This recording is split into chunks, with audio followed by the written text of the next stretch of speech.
Assalamualaikum warahmatullahi wabarakatuh. Halo teman-teman, pada kesempatan kali ini kita akan belajar bagaimana caranya melakukan setting mikrotik untuk 2 ISP dengan cara melakukan load balancing metode ECMP.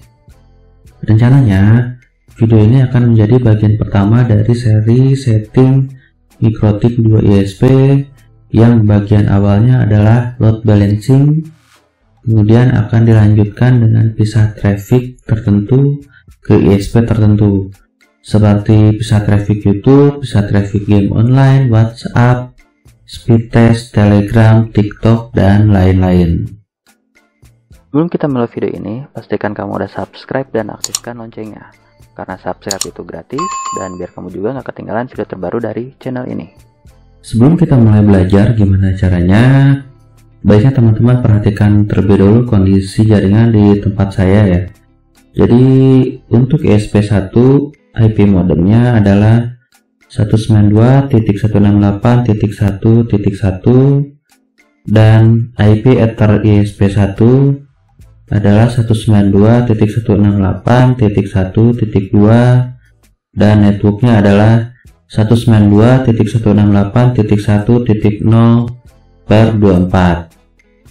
Untuk ESP2 IP modemnya adalah 192.168.2.1 dan IP Ether untuk ESP2 adalah 192.168.2.2, sedangkan networknya adalah 192.168.2.0/24. Lalu untuk klien yang saya gunakan menggunakan kabel dan wireless LAN ya. Jadi untuk kabelnya berada di Ether 3 dan wirelessnya ada di interface wireless LAN 1 yang akan saya gabungkan dalam sebuah bridge yang bernama LAN. Lalu IP bridge LAN-nya adalah 10.10.1.1 dan network LAN-nya adalah 10.10.1.0/24. Langkah pertama yang akan kita lakukan adalah melakukan konfigurasi dasar mikrotiknya terlebih dahulu sebelum kita lakukan load balancingnya. Pertama-tama saya akan masuk ke interface dan memberi nama Ether 1 menjadi ISP1 dan Ether 2 akan saya beri nama ISP2. Kemudian saya akan buat bridge untuk Ether 3 dan WLAN 1. Jadi sekarang saya akan masuk ke menu bridge. Lalu saya akan buat sebuah bridge baru yang bernama LAN. Kemudian kita akan masukkan interface Ether 3 dan WLAN 1. Untuk memasukkan interface WLAN 1 dan Ether 3 ke dalam bridge LAN, kita masuk ke tab port. Lalu kita klik tombol tambah. Lalu interface-nya kita pilih WLAN 1 dan bridge-nya itu tetap bridge LAN ya. Setelah itu klik apply lalu OK. Dan sekarang kita masukkan yang interface Ether 3-nya.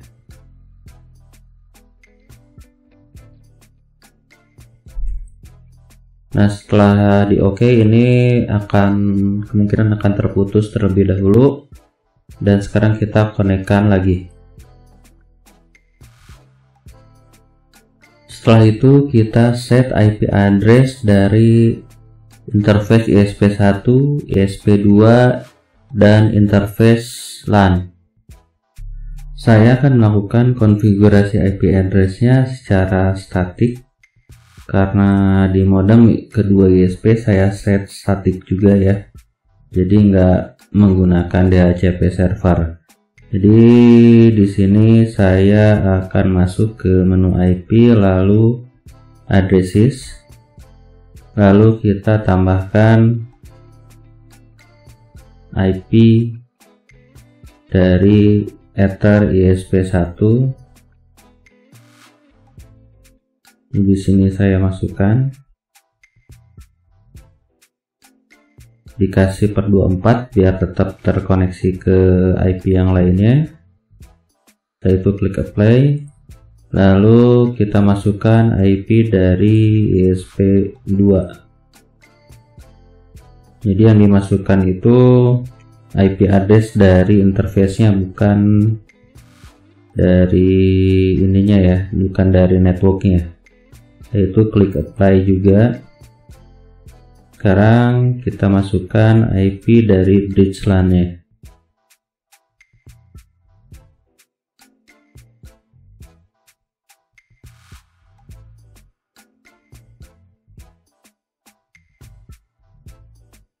Oke, setting IP address sudah selesai. Sekarang kita setting NAT-nya. Kita masuk ke IP firewall, lalu masuk ke tab NAT. Kemudian tambahkan sebuah rule baru. Pada tab general, change-nya adalah srcNAT dan out interface-nya adalah ESP1. Lalu kita masuk ke tab action. Di action-nya kita isi dengan mesh squared. Setelah itu kita klik apply, lalu kita copy lagi dan kita masuk ke tab general. Out interface-nya kita ganti menjadi ESP2. Setelah itu kita klik apply lalu OK. Setelah NAT, kita setting DHCP server untuk klien. Jadi kita masuk ke IP DHCP server. Lalu di sini kita klik tombol DHCP setup. Kita pilih interface-nya ke interface LAN. Setelah itu kita klik tombol next. Kita next lagi. Gateway-nya kita next lagi. Di next lagi. Dan DNS servernya kita isi dengan DNS server Google atau DNS server lainnya. Setelah itu kita tekan tombol next, dan setting DHCP servernya sudah selesai. Sekarang kita lanjut ke routing dengan masuk ke menu IP, lalu menu route. Di menu route ini saya akan bikin load balancing-nya terlebih dahulu dengan metode ECMP, yaitu dengan cara kita klik tombol tambah, lalu DST address-nya itu diabaikan saja, dikosongkan, jadi atau nggak usah diubah isinya. Lalu untuk gateway-nya kita masukkan IP address dari ESP yang pertama.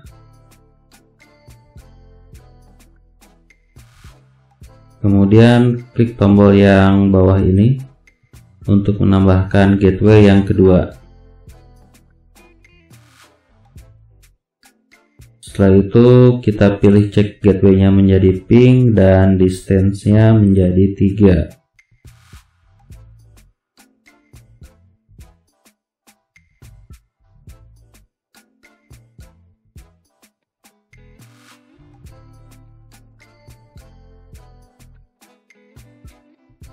Oke, sekarang kita bikin untuk policy based routingnya. Jadi kita bikin sebuah rule baru untuk root policy based routing.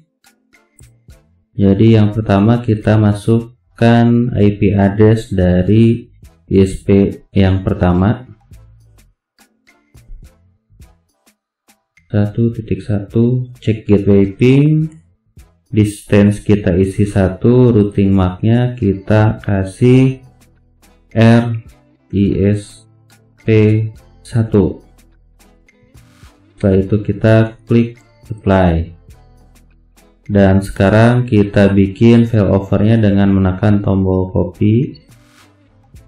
Di sini gateway-nya kita rubah menjadi IP dari modem ESP2. Distance-nya kita kasih 2.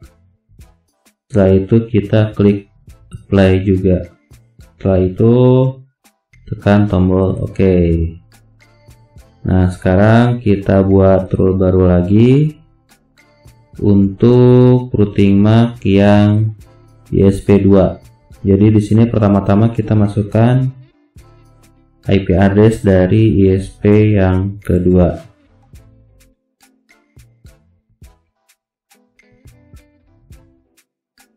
Setelah itu cek gateway-nya, ping distance 1, routing MAC-nya kita isi dengan R ISP2.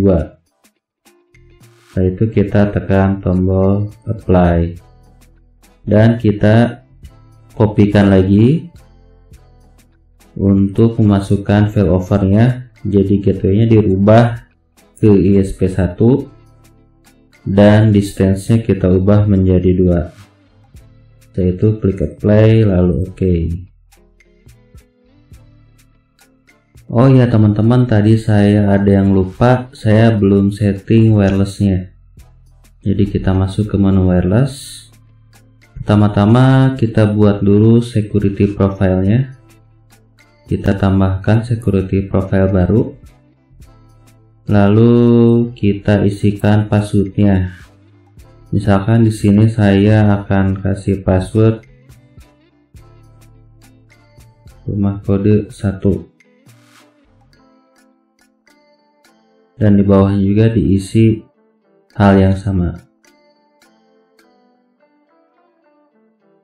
Sekarang kita masuk ke WiFi interface-nya. Kita double klik di sini. Lalu kita masuk ke menu wireless dan di sininya diisi dengan station bridge. Maksud saya AP bridge. Lalu SSID-nya kita kasih nama sesuai dengan selera kita.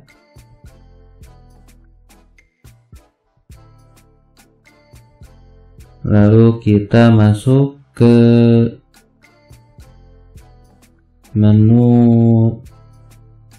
advance. Di advance modenya kita masukkan security profile-nya.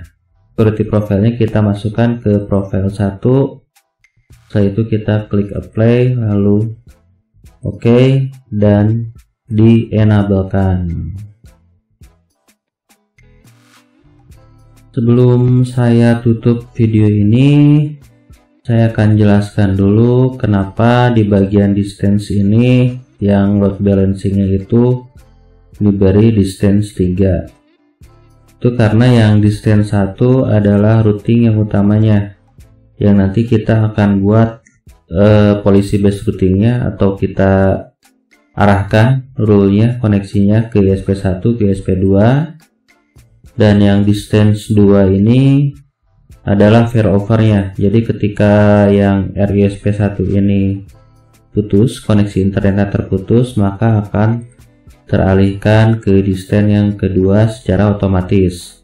Begitu juga yang RISP2 ini, jika koneksinya putus yang di sini, dia akan diarahkan ke ISP1 walaupun sudah diberi routing MAC RISP2. Oke teman-teman, segitu aja video saya kali ini. Semoga teman-teman suka. Jangan lupa untuk di like videonya dan di subscribe juga channel ini. Dan sampai jumpa di video selanjutnya. Terima kasih.